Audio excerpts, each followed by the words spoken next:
Assalamualaikum warahmatullahi wabarakatuh. Selamat pagi anak-anak. Di video kali ini kita akan belajar tentang tema 1, subtema 2, pembelajaran 2, yang mencakup dua muatan mata pelajaran. 1. PPKN dengan kompetensi dasar 3.1 atau 4.1, penerapan nilai-nilai Pancasila dalam kehidupan sehari-hari. 2. SBDP dengan kompetensi dasar 3.4 atau 4.4, teknik membuat patung. Pada pembelajaran 2 ini, perhatikan gambar di sini. Ayam adalah unggas yang biasa dipelihara orang untuk diambil telurnya. Memelihara ayam diharapkan dapat memberikan penghasilan dan memenuhi kebutuhan pemiliknya, seperti kebutuhan telur dan daging. Pernahkah kamu mengunjungi peternakan ayam? Nah, sekarang kita belajar tentang penerapan nilai-nilai Pancasila dalam kehidupan sehari-hari. Tentunya kalian harus hafal dengan Pancasila. Ada berapa? Ada 5. Yang pertama, 1. Ketuhanan yang Maha Esa. 2. Kemanusiaan yang adil dan beradab. 3. Persatuan Indonesia. 4. Kerakyatan dipimpin oleh hikmat kebijaksanaan dalam permusyawaratan atau perwakilan. 5. Keadilan sosial bagi seluruh rakyat Indonesia. Tentunya kalian tahu tentang Pancasila ini. Nah, sekarang ke penerapannya. Tapi pada ini kita akan memfokuskan pada penerapan sila keempat. Penerapan Pancasila sila keempat terdiri dari 1. Mengutamakan kepentingan negara dan masyarakat. 2. Tidak memaksakan kehendak orang lain. 3. Mengutamakan musyawarah dalam mengambil keputusan untuk kepentingan bersama. 4. Musyawarah untuk mencapai mufakat diliputi oleh semangat kekeluargaan. 5. Dengan tekad baik dan bertanggung jawab, menerima dan melaksanakan hasil keputusan musyawarah. 6. Musyawarah dilakukan dengan akal sehat dan sesuai dengan hati nurani yang luhur. Sekarang kita contoh kasus penerapan sila keempat. Bacalah teks berikut. Santi sangat sedih. Ayahnya baru saja bercerita bahwa penduduk setempat mengeluh keberadaan ayamnya. Mereka tidak tahan dengan bau yang berasal dari peternakan ayam. Santi bingung. Peternakan ayam Santi adalah peternakan keluarga. Usaha dari peternakan dapat menghidupi dan membiayai sekolahnya. Santi memiliki peternakan ayam petelur. Secara teratur, ia mengirimkan telur ayamnya ke pasar untuk disimpan di salah satu toko di sana. Santi tidak mau peternakan ayamnya digusur. Ia akan berusaha agar penduduk mau menerima keberadaan peternakan ayam. Apapun yang terjadi, Santi akan membela keluarganya agar peternakan tetap beroperasi.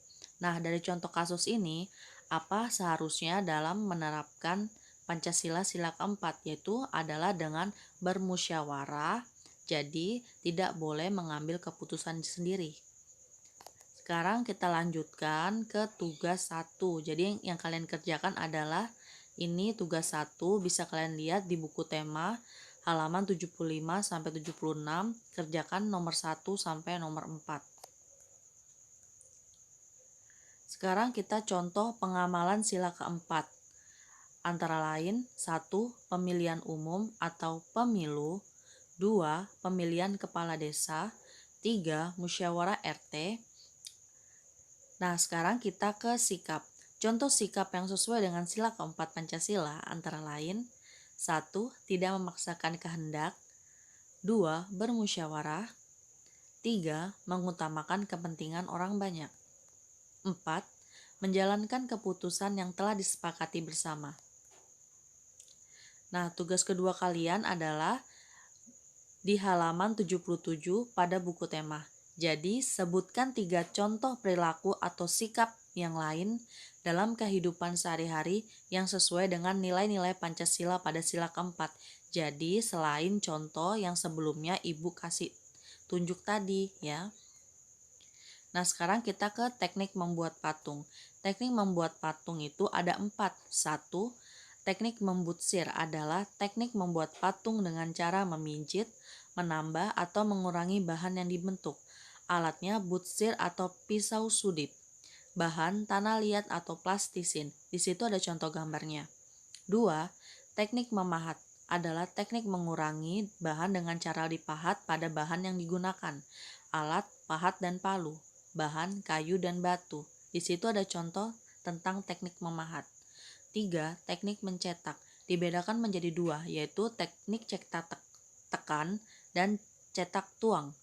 Pembuatan patung dengan teknik mencetak biasanya menggunakan cetak tuang atau cor. Alatnya cetakan sesuai bentuk yang diinginkan. Bahan, semen gift, fiberglass, atau emas cair. 4. Teknik konstruksi.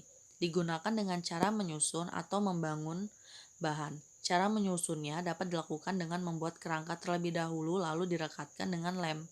Nah, di situ ada contohnya ya. Jadi kita membuat kerangkanya terlebih dahulu, itu namanya teknik konstruksi.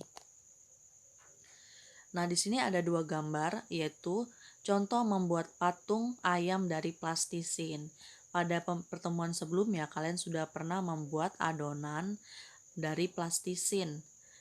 Adonan untuk membuat adonan plastisin. Jadi, di sini ada contoh, yaitu contoh gambar ayam, contoh ayam yang terbuat dari adonan plastisin.